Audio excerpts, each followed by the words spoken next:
ఓం గం గణపతయే నమః స్వర్ణలక్ష్మీ నమస్తే అస్తు పరబ్రహ్మ స్వరూపిణి రాజ్యం దేహి ధనం దేహి సర్వకామాంచ దేహి మే. స్వర్ణలక్ష్మి అమ్మవారు ప్రతి ఒక్కరికి చక్కగా బ్రహ్మతత్వాన్ని, తద్వారా ప్రతి ఒక్కరు ప్రతి నిమిషం సంతోషంగా, హ్యాపీగా, ఉత్సాహంగా ఉండాలని చెప్పేసి అమ్మవారి యొక్క కృపా కటాక్షం ప్రతి ఒక్కరి మీద ఉండాలని చెప్పేసి మనం కోరుకుందాం, అమ్మవారిని ప్రార్థిద్దాం.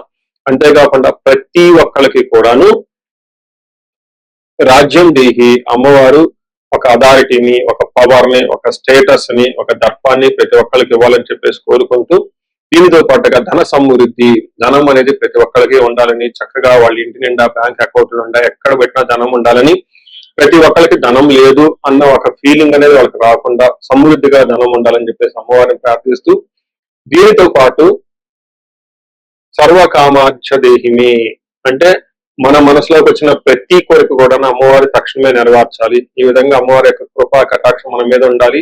12 రాసుల వారికి కూడా చక్కగా అభివృద్ధి జరిగి ఎంతో ఉత్సాహంగా ఉన్నతంగా ఎదగాలని చెప్పేసి మనం కోరుకుందాం. ఇప్పుడు మనం జూన్ మంత్ యొక్క రాశి ఫలాలు చెప్పుకుందాం.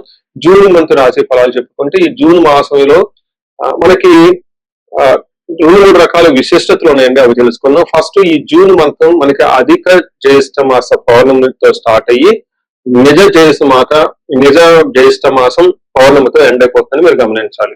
అయితే ఈ యొక్క 2 పౌర్ణముల మధ్య ఈ యొక్క జూన్ మంత్ ఉండటంతో ఇందులో 2-3 రకాలైన విశిష్టతలు ఉన్నాయి. ఈ మాసంలో ఫస్ట్ 2 శని త్రయోదశులు వస్తున్నాయండి. 2 శని త్రయోదశులు చాలా చాలా రేరుగా వస్తాయని గమనించుకోవాలి. కొన్నిసార్లు శని త్రయోదశి 4-5 నెలలకు కూడా రాలేదు. పోయిన సంవత్సరం ఐ థింక్ ఇదే విధంగా జరిగింది. 5 నెలల వరకు శని త్రయోదశి లేదు.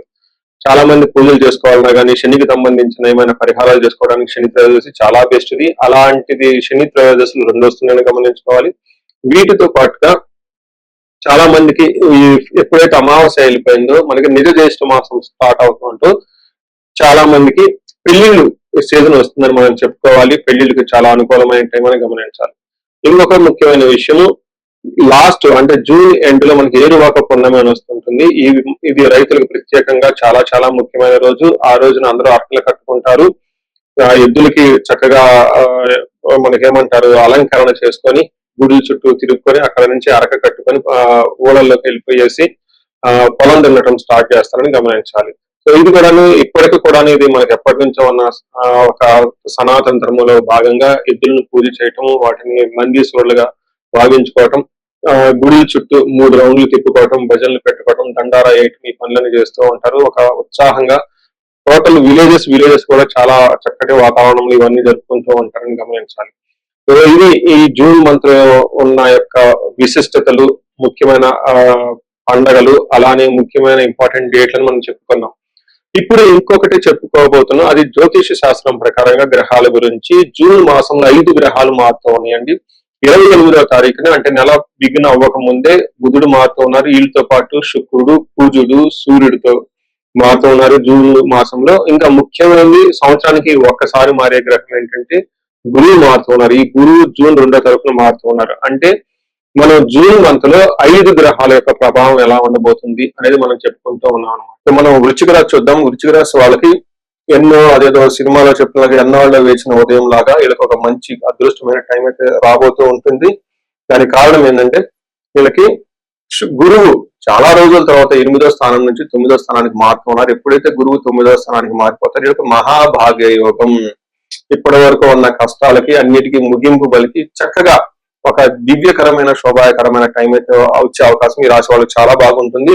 గురువు ఉచ్చ స్థానంలో 9వ స్థానంలో ఉండటం వల్ల మహాభాగ్య యోగం కలుగుతుంది. పెళ్లి కాని వాళ్ళకి పెళ్లి, తర్వాత చదువులో విపరీతంగా చక్కగా ముందుకు వెళ్ళిపోయే వాళ్ళ అవకాశం ఉంటుంది. పిల్లలు కావాల్సిన పిల్లలు, ఇప్పటిదాకా బంగారం ఎవరైతే కొనుక్కోక లేకుండా ఉన్నారు ఈ టైంలో బంగారం కొనుక్కునే అవకాశం ఉంటుంది.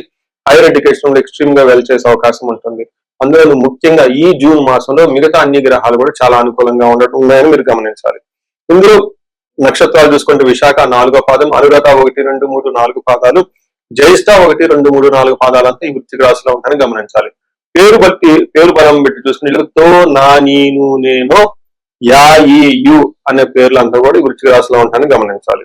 మరి లఘు గోచారం, సూక్ష్మ గోచారం ప్రకారం చూసుకుంటే వీళ్ళకి 9వ స్థానంలో సూర్యుడు ఉండటం వల్ల పీడ, కొంచెము శారీరకంగా ఇబ్బందులు వచ్చే అవకాశం ఎక్కువగా ఉంటుంది. ఎక్కడో ఒక చోట పీడింపబడతారు, కొంచెం ట్రబుల్స్ ఉంటాయని గమనించుకోవాలి. అయితే మిగతా గ్రహాలు, అది గురువు కానివ్వండి, గురువుతో పాటు మిగతా మన శుక్రుడు, కుజుడు, ఈ గ్రహాలు కూడా చక్కగా వీళ్ళకి యోగ్యతనిచ్చే అవకాశం ఉంటుంది. అందులో భాగంగా కుజుడు 6వ స్థానంలో ఉండటంతో విపరీతంగా సంపదలు వచ్చే అవకాశం ఉంటుంది. 9వ స్థానంలో శుక్రుడు ఉండటంతో అగైన్ మహాభాగ్య యోగం కలుగుతుంది. వీళ్ళు శుక్రుడు ప్లస్ గురువు కలిసి ఉండటం వల్ల విపరీతంగా ఆదాయం వచ్చే ఉంటుంది. అలానే బుధుడు పుత్రార్థ లాభం, అంటే పుత్రుల ద్వారా తర్వాత ధన ప్రవాహం వచ్చే కూడా అవకాశం ఉంటుందని తెలుసుకోవాలి. అంటే ఏ ప్రకారంగా చూసుకున్నా ఒక్క సూర్యుడు మిక్స్డ్ లో తెస్తున్నారే కానీ మిగతా గ్రహాలన్నీ చాలా అనుకూలంగా ఉన్నాయి, ఒక బెస్ట్ టైంలో ఉన్నారని మనం చెప్పుకోవచ్చు. ఇప్పుడు ఒక్కొక్క గ్రహాన్ని బట్టి మనం చూసుకుంటే సూర్యుడు 8th హౌస్ లో ఉండటం వల్ల ఏం జరుగుతుంది మనకి? దుర్దోష శత్రు సంవాదో గమనాగమన వ్యధ దుఃఖ వార్తాశతం చైవ అష్టమస్తే యథా రవి అని మనకి సంస్కృతంలో చెప్తారు. దాని మీనింగ్ ఏంటి? దుర్దోష, మీకు చెడు ఆలోచన వచ్చే అవకాశం ఉంటుంది. వేరే వాళ్ళు ఎందుకు వెలిగిపోతున్నారు, లేకుంటే నాకెందుకు లేదు, ఒక అసూయ ద్వేషాలు ఇవన్నీ వచ్చేసి రాంగ్ ట్రాక్ లో ఆలోచించేసి అనుకోకుండా ఆవేశంలో చేయకూడని పనులు చేసే అవకాశం కూడా ఉంటుందని గమనించుకోవాలి. అంతేకాకుండా శత్రు సంవాదం, శత్రువులతో వెళ్ళి మీరే గొడవలు పడే అవకాశం కూడా ఉంటుంది. అందుకని ఎప్పుడు శత్రువుని ముప్పాల వచ్చి వదిలించుకోవాలి, మంచి వాళ్ళని పావుల పెట్టి కొనుక్కోవాలని చెప్పేసి ఒక సామెత ఉంటుంది మనకి.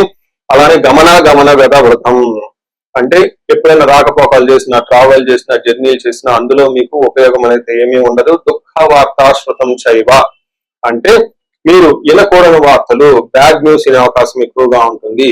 సో ఇవన్నీ మీకు 8th హౌస్ లో సూర్యుడు ఉండటం వల్ల జరుగుతుందని మనకి మహర్షులు గ్రంథాలు వివరించడం జరుగుతూ ఉంటుంది. అయితే సూర్యుడు వీళ్ళకి 8th హౌస్ లో ఉన్నప్పటికి కానీ కొన్ని విషయాల్లో మంచి కూడా చేస్తూ ఉంటారు. పర్టికులర్ ధనం వస్తుంది, కానీ ధనం కూడా పోయే అవకాశం ఎక్కువగా ఉంటుంది, అంటే ఫ్లో ఉంటుందని తెలుసుకోవాలి. ఈ యొక్క సూర్యుడు పక్కన పెట్టేసి మిగతా గ్రహాలు చూసుకుంటే కుజుడు వీళ్ళకి 6వ స్థానంలో ఉండటం తోటి విశేషమైన యోగ్యతను ఇస్తారని మనం తెలుసుకోవాలి. ఏ ప్రకారంగా ఇస్తారు? వస్త్ర లాభో, ధాన్య లాభో, ధనలాభో, యశోతద అని మనకి గ్రంథంలో చెప్పారు. అంతేకాకుండా మనోల్లాసో ధర్మ సిద్ధి షష్టమస్తే కుజే భవేత్ అని చెప్పారు. అంటే వస్త్ర లాభం ఉంటుంది, ధాన్య లాభం ఉంటుంది, ధనలాభం ఉంటుంది, కీర్తి ప్రతిష్టలు చక్కగా ఉంటాయి, మనసంతా ఉల్లాసంగా ఉత్సాహంగా ఉంటుంది, ధర్మసిద్ధి, మంచి ఉద్దేశంతో ఏదైనా పని కనుక చేస్తే ఆ పనిలో మీకు ఖచ్చితంగా సక్సెస్ వచ్చే అవకాశం ఎక్కువగా ఉంటుంది. One of the good period అని మీరు అయితే అనుకోవచ్చు. అలానే 9వ స్థానంలో అగైన్ శుక్రుడు ఉండటంతో ఇది మీకు మహాభాగ్య యోగాన్ని, అక్కడ ఆల్రెడీ గురువు కూడా చేరుతూ ఉండటంతో ఈ 2 గ్రహాల కలయిక వల్ల అయితేనేమి ఇక్కడ వీళ్ళకి చక్కగా మంచి జ్ఞానము, ఐశ్వర్యము, లక్ ఇవన్నీ వచ్చే అవకాశం ఉంటుంది. మనకి సంస్కృతంలో వస్త్రలాభో మహారోగ్యం గురు బుద్ధి స్యాత్ స్వధర్మ కృత్య చిత్తశుద్ధి అభిష్టార్థనవమస్తే భవేత్ గురు అని చెప్తారు. అంటే 9వ స్థానంలో శుక్రుడు ఉంటే ఏమవుతుంది? వస్త్రలాభం, అంటే షాపింగ్లు ఎక్కువగా చేస్తుంటారు, ఆరోగ్యం బాగుంటుంది, గురువులు పెద్దలందు భక్తిగా ఉంటారు, స్వధర్మ కృతు, అంటే మీ ఇంట్యూషన్ చాలా స్ట్రాంగ్ గా ఉండి మీ ఇన్నర్ వాయిస్ ని చక్కగా బయట ప్రపంచాన్ని చెప్పి వినిపించగలుగుతారు. చిత్తశుద్ధి, అంటే చాలా మైండ్ అనేది చాలా క్లీన్ గా ఉంటుంది. అయితే అభిష్టార్థ, ఇప్పటిదాకా ఏదైనా మీరు సాధించాలనుకుంటే ఇది సాధించే టైం మీకు శుక్రుడు ఇస్తున్నాడు. అంతేకాకుండా లవ్ లో ఉన్నవాళ్ళు, రొమాన్స్ లో ఉన్నవాళ్ళు, ప్లేజర్ ట్రిప్స్, వెకేషన్స్ కి వెళ్ళే వాళ్ళందరూ కూడా ఒక బెస్ట్ టైం అయితే మీరు అనుకోవచ్చు.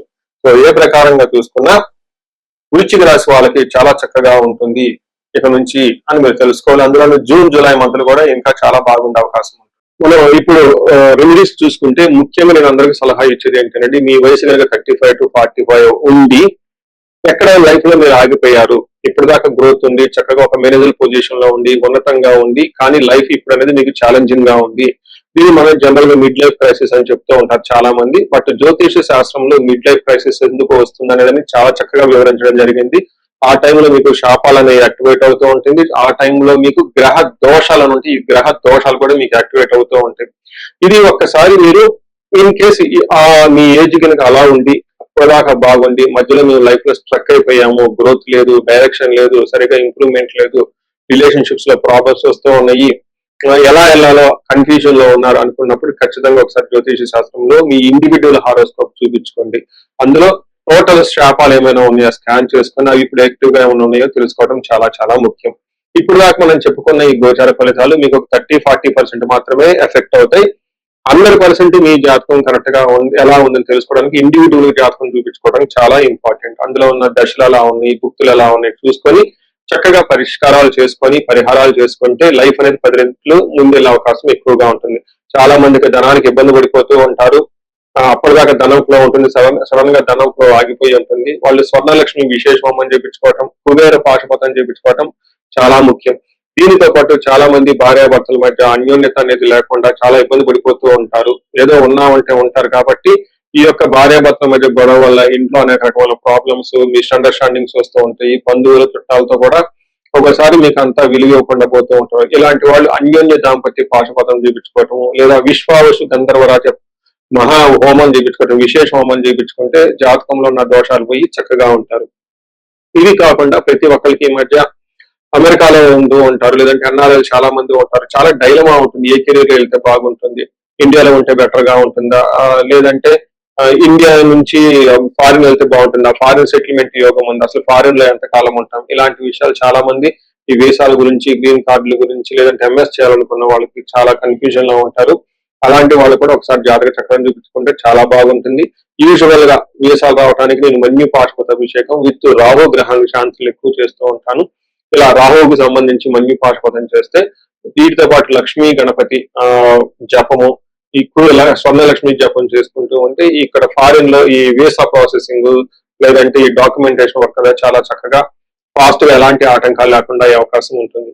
ఇది కాకుండా ఇంకా మీరు ఏమైనా ఇండివిజువల్ గా మీకు ఛాలెంజెస్ ఉన్నాయి, హెల్త్ బాగలేదు, మహామృత్యుంజయ హోమము, ఇంకా ఏమైనా మీకు మీ యొక్క శత్రు బాధలు విపరీతంగా ఉన్నారు, చండీ హోమం చేయించుకోవటం, చండీ హోమంతో పాటు ఇంకా మీకు విపరీతమైన మిమ్మల్ని ఇబ్బంది పెట్టేసి మిమ్మల్ని భయభ్రాంతులకు గురి చేసే వాళ్ళు ఎక్కువగా ఉన్నారు, బగలాముఖి జపము హోమము ఇవి చేయించుకుంటూ ఉంటే మీ చుట్టూ ఒక మంచి ప్రొటెక్టివ్ ఎన్విరాన్మెంట్ ఉంటుంది. సో ఈ మధ్యకాలంలో ఎక్కువగా నేను చండీ హోమాలు కూడా చక్కగా చేస్తూ ఉన్నాను. సాఫ్ట్వేర్ వాళ్ళకి, రాహు దశ నడిచిన వాళ్ళకి, రాహు అంతం దశలో ఉన్న వాళ్ళు, ఇంకా నేను చాలా మందికి కాలసర్ప దోషాలు కూడా దగ్గరుండి చక్కగా నా ఆత్మీయులను పూజలు చేపిస్తూ ఉన్నాను. ఇలాంటి వాళ్ళు మీ ఇండివిజువల్ జాతకంలో ఒకసారి చూపించుకొని ఎక్కడైనా మీ లైఫ్ స్ట్రక్ అయ్యామో అనుకుంటే వాటికి చక్కగా ఎందుకు కారణం తెలుసుకొని పరిష్కారాలు తెలుసుకోవటం వల్ల మీ లైఫ్ 10 అంతలే ముందుకెళ్లే అవకాశం ఎక్కువగా ఉంటుంది. మీ అందరికి అష్టలక్ష్మి కృప కలగాలని, అలానే అష్టైశ్వర్యాలు భోగభాగ్యాలు కలగాలని చెప్పేసి నేను కోరుకుంటున్నాను. నమస్తే.